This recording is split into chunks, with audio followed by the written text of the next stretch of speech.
Of course, this year's Grenfell anniversary falls in very strange and difficult circumstances, even more difficult than they would usually be this year because of the coronavirus, because of the social distancing regulations and so on. Faith communities have long memories.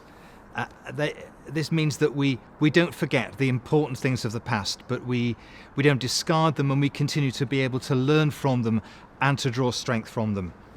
And just 2 weeks ago we had the festival of Pentecost, which was the 31st of May. And we remember in our tradition that experience when God's power and God's Holy Spirit was poured out upon people, and it changed them. It gave them a unity in their diversity. It provided confidence instead of fear.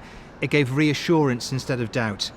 And it provided solidarity in a community where truth and justice became hallmarks.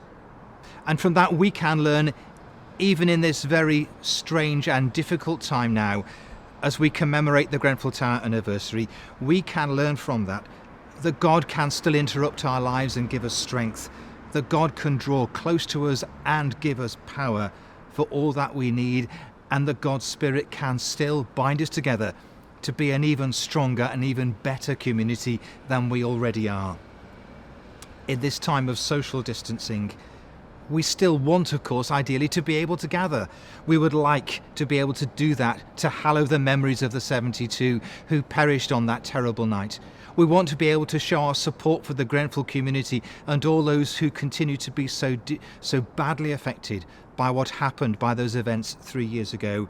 We want to be able to say to those people and to remind ourselves, you are not forgotten.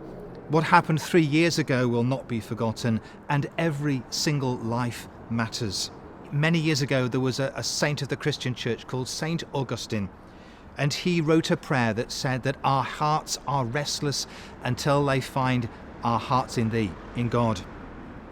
And that's true for us too, for our hearts and our Grenfell hearts remain restless.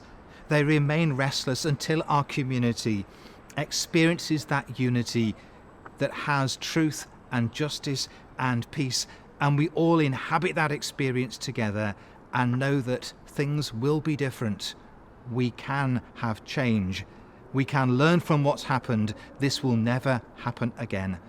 So as we, in our silence, in our different and separated ways, commemorate the Grenfell Tower anniversary, we join together as members of a faith community and many others in saying, forever in our hearts.